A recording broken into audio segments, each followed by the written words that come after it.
Ave Regina, Mater misericordiae, vita dulcedo, estes nostra salve.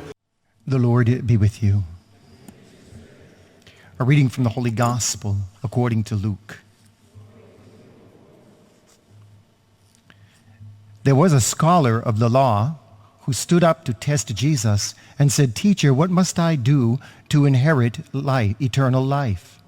Jesus said to him, "What is written in the law? How do you read it?" He said in reply, "You shall love the Lord your God with all your heart, with all your being, with all your strength, and with all your mind, and your neighbor as yourself." He replied to him, "You have answered correctly. Do this and you will live." But because he wished to justify himself, he said to Jesus, "And who is my neighbor?" Jesus replied, "A man fell victim to robbers as he went down from Jerusalem to Jericho. They stripped him and beat him and went off, leaving him half dead. A priest happened to be going down that road, but when he saw him, he passed by on the opposite side. Likewise, a Levite came to the place, and when he saw him, he passed by on the opposite side. But a Samaritan traveler who came upon him was moved with compassion at the sight.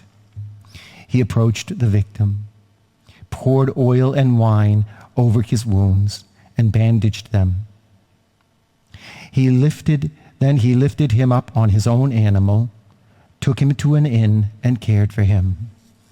The next day, he took out 2 silver coins and gave them to the innkeeper with instructions, "Take care of him. If you spend more than what I have given you, I shall repay you on my way back." Which of these 3, in your opinion, was neighbor to the robber's victim? He answered, "The one who treated him with mercy."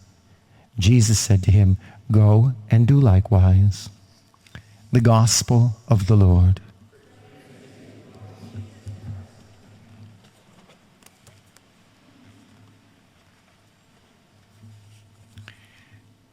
Strange how this reading and Job would come up, especially when you see what's going on in the Middle East, in Israel. In a sense, you have a similar situation. You have people hating each other. And Jesus is saying, this is not how we work.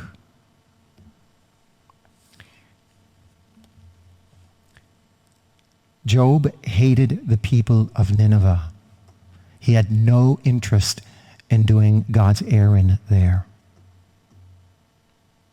And the Levi and the priest, they had no interest in dirtying their hands. And yet, on the other hand, a Samaritan comes along who's not even considered anything by the Jews. Jesus is so cool in the way he does things, in the way he makes it visceral for you. I would like to focus more or less on the Good Samaritan, however. But one little recommendation. Anybody here read Moby Dick? If you want, you can have some fun. In chapter 9, there's the sermon. It's a marvelous sermon by a minister, and it runs. If you read the text, it could take you about a half an hour to read that chapter. If you want to listen to it, you could catch it on YouTube, somebody reciting it. It's excellent, and just a great read. So if you get around to that. But now to the Samaritan. I want to look at what St. Augustine said about the Samaritan. It speaks very visibly to us.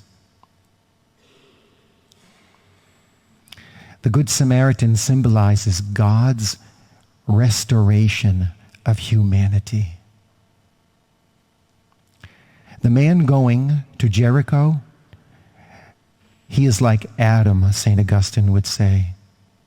Adam is attacked by Satan's legions. Adam is stripped of his immortality and left for dead in all his sins.